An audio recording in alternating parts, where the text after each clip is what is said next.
Order the Cumberland County Commissioners Salary Board meeting February 1st. Have a roll call, please. Commissioner Nicolito? Present. Commissioner Herzler? Here. Commissioner Eichelberger? Controller Whitcomb? Here. Thank you. Is there any public comment? Hearing none, we'll move on to approval of minutes of the January 19th meeting. Are there any questions or comments on those minutes? I'll make a motion to approve those minutes. A motion, is there a second? Second. All in favor of the motion, say aye. Aye. Opposed, motion carries. Next on the agenda is approval of salary board actions. Is there a motion? I'll make a motion to approve all the actions except the sheriff's department. Yes, second that. A motion and a second. All in favor of the motion, say aye. Aye. Opposed, motion carries. Is there any other business to be brought? Yes, I'd like to make a motion to approve the actions on the before the salary board regarding the sheriff. I'll second that motion. We have a motion and a second. All in favor of the motion, say aye. Aye. Opposed, motion carries. Sorry about that. That's okay. Okay, is there any other business to be brought in front of the board? Seeing none, is there a motion to adjourn? So, we're adjourned. All right, would you please rise to the pledge. I pledge allegiance to the flag of the United States of America and to the republic for which it stands, one nation, under God, indivisible, with liberty and justice for all.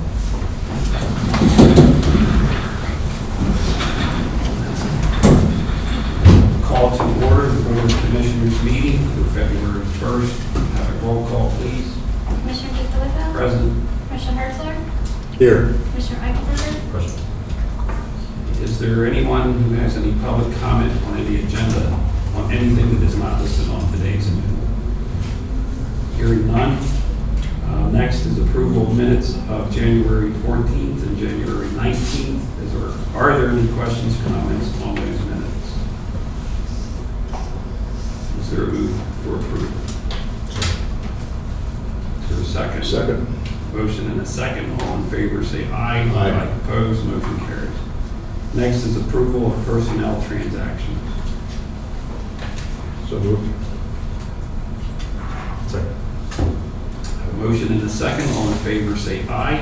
Aye. Opposed, motion carries. Next on the agenda is the approval of a letter of support for the Cumberland County Redevelopment Authority. Request for grant funds to perform environmental assessment activities for the industrial site reuse program. Former IAC Madison site located at 50 Carlisle Springs Road, Carlisle, PA. Is there a motion? So moved. Second. All in favor of the motion, say aye. Opposed, motion carries. Next, we have several approval of contract grants as noted on the agenda A through I. Is there a motion? Commissioner Nicolito? Yeah. Agenda Yes. item H has to be removed. All right. As corrected on item 7, approval of grants A through I, H is being removed from consideration. Is there a motion? So A motion, is there a second? Second. All in favor of the motion, say aye. Aye. Opposed, motion carries.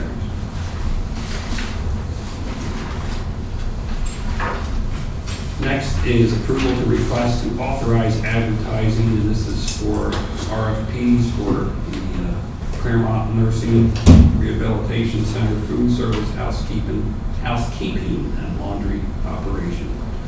Is there a motion? So moved. We have a motion, is there a second? I will second the motion. Any comment? Mr. Chairman, Yes. I don't intend to belabor this, and I respect the fact that we can all have differences of opinion, and I respect those who have differences of opinion, but this proposal to privatize or outsource 75 jobs at our nursing home is, to me, very simply a solution in search of a problem. And, you know, I believe already too much time, energy, and expense has been devoted to coming up with this 65-page, RFP. for a private contract that, for all intents and purposes, primarily seeks to preserve what we already have, and that is quality service with respect to meals, laundry, and housekeeping at our county-operated nursing home. And there will be additional time and energy and undoubtedly expense devoted by some of our higher paid or high paid decision band makers in the pre-bid conferences to follow and in evaluating whatever bids we receive from outside for-profit vendors, with the consequence of determining the ultimate fate of those low-wage, hard-working, and dedicated employees who actually do the work that makes everybody else look good. As I said on Thursday, and I've indicated before, with so many other important matters on our plate, including, I will add today, a hoped-for thorough reevaluation of the unprecedented pay raises handed out this past summer to a relative few lucky individuals. This initiative of outsourcing these low-wage positions, to me, is both an unnecessary exercise and just plain wrong. And all you have to do is to take a closer look at the rather extensive operational assessment conducted by Premier Healthcare Resources this past year relative to the operations of our nursing home. It was Premier in their very own analysis that said, and I quote, that the quality and variety of foods provided at Claremont is very good and adequately meets the nutritional needs of the residents. It was Premier in their review that credited the nursing home's housekeeping employees with maintaining all areas of the building as, quote, clean and odor-free, which is a positive environment for current and future residents. And it was Premier in their review of the laundry service that said, and I quote, that the department consists of a stable group of dedicated employees with, and I quote, residents' personal clothing well cared for, with few complaints of lost or damaged items. These are folks, as we heard one of them on Thursday, Bonnie McKeon, who take pride in what they do and what they contribute as a team to make our county's nursing home the best that it can be. So I will ask again, why would we want to mess with success? Not everything in this world is about saving money, especially when it may likely only be a one-time initial savings on a contract aimed at grabbing the county's business, especially when, and we shall see, when it comes down to potentially saving costs at the expense of low-wage dedicated county employees and their families. And I'll also ask, what happens to our accountability for these services when that accountability is transferred to a for-profit private contractor? So these are the reasons that I'm voting no today, and it would be my hope that my colleagues might consider some of the points that I've made here before casting their final votes as well. And I thank you for this opportunity. Sure, Jim, thank you. Gary, any comment? I will mention just a few things. This is nothing that has been undertaken lightly, and that's important to acknowledge here. But I also want to clarify that, once again, if this board takes action today, it is not a quote-unquote decision to outsource. That decision, if it were made, is a decision for the future and would be based on the information that we gather through this process. What this board is making a decision on today is the decision on whether we are going to put out a proposal and gather information on what vendors are available and what the cost would be.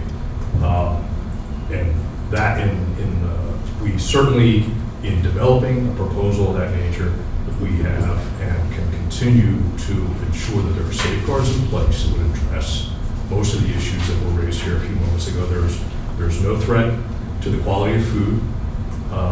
We would certainly have the ability to influence that. There is no loss of accountability. The commissioners led the contract. The commissioners have the ability to influence what contracts are awarded or terminated and awarded to someone else perhaps.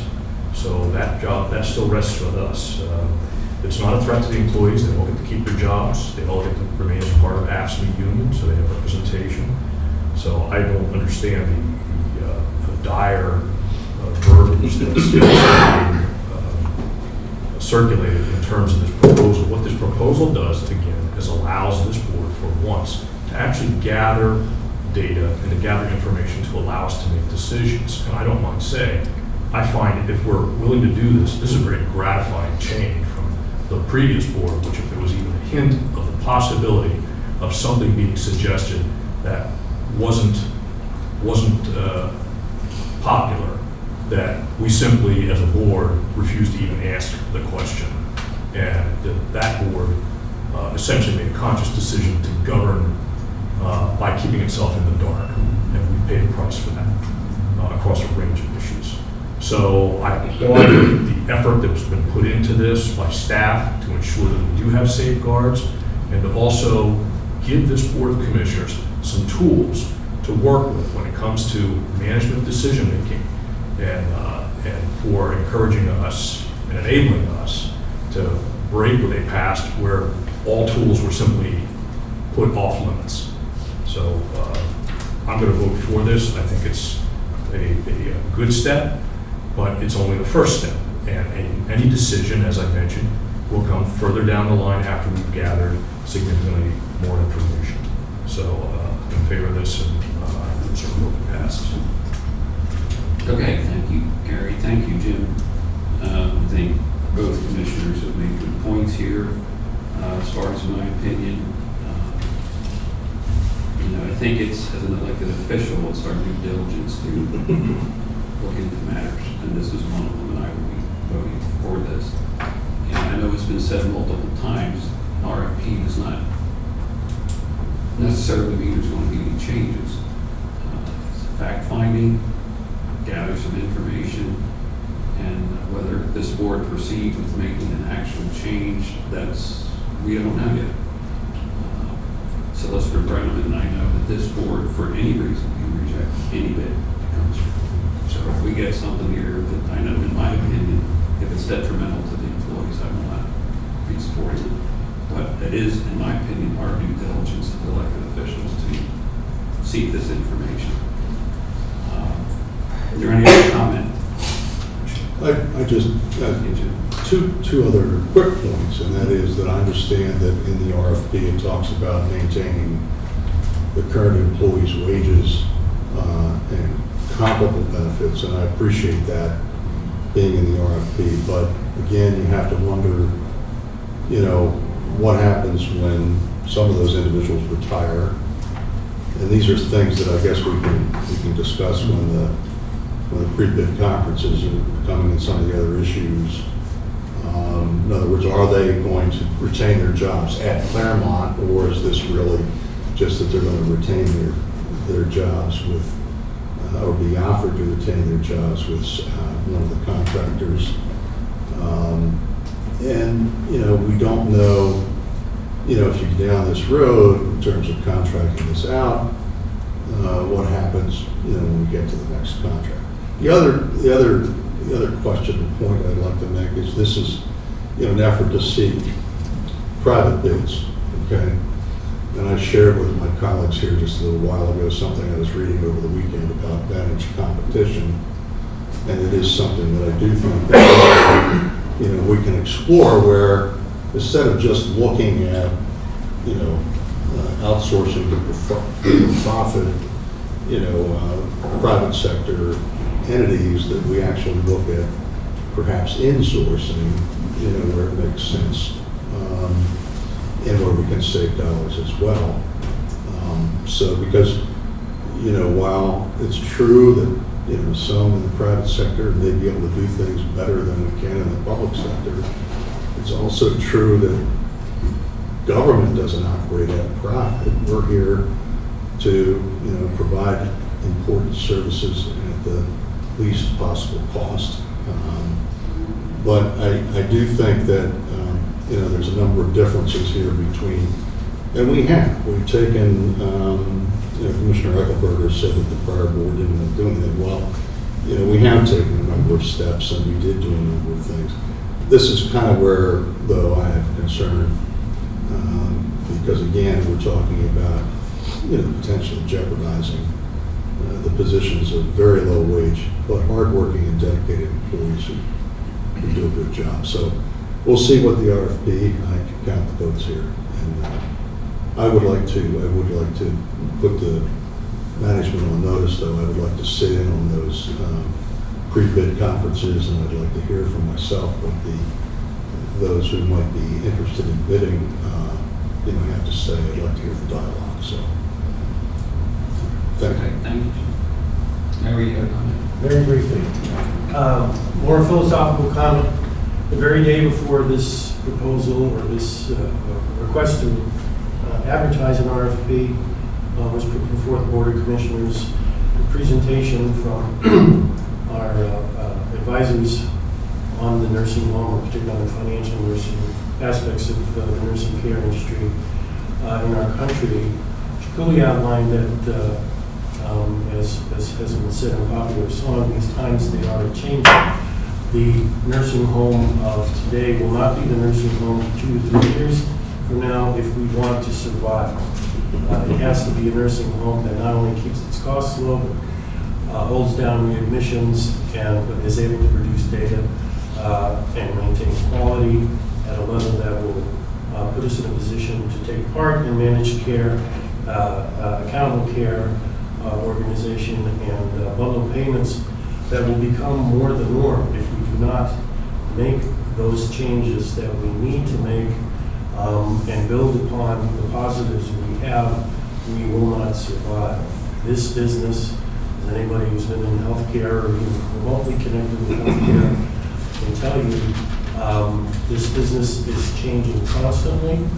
If our desire for the residents and employees is to maintain county-owned nursing home that provides not only quality care, but also decent jobs for its employees. This is not anything where we can simply accept the current state of things as a given. It is something where we have to look to the future and see not only what can we improve, but where the funds will come from to produce the improvements in both quality of performance and our financial performance. Thank you. Sure. Any other comment? All right, there has been a motion, and the motion was seconded to approve the request to authorize advertising for proposals for the nursing home food service, housekeeping, and laundry operation. All those in favor of the motion say aye. Aye. Opposed? No. Motion carries, voted 2-1. Next item on the agenda is approval of a request to transfer county buses to Central Pennsylvania Transportation Authority. Is there a motion? Second. We have a motion and a second. All in favor of the motion say aye. Aye. Opposed? Motion carries.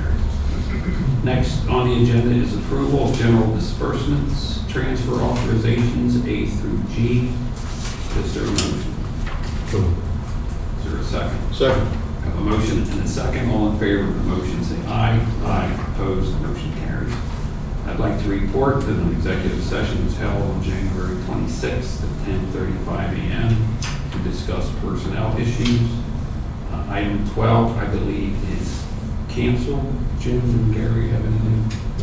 Okay, so that item is canceled. There will not be an executive session after the meeting. Is there any other business to be brought up in front of the board? Just for the record, it's the executive session that was being reported on was the 28th. I believe he said the 26th, just so that Okay, thank you. the written and spoken record is in full. Also, you know, in the minutes of the meeting. I have no comment whatsoever. Okay. Any other business to be brought from the board? Folks, I don't know if this is the proper place to say this, but I'm going to anyway. This past weekend, our community lost a good fella, Jason Kubalakis. I did not know Jason all that well, but I know that he did a lot children's rights in the state. And on behalf of myself, and I'm sure my colleagues, and probably everybody in this room, we wish Jason's family the ends of this. Is there a motion to adjourn? We are adjourned. Thank you.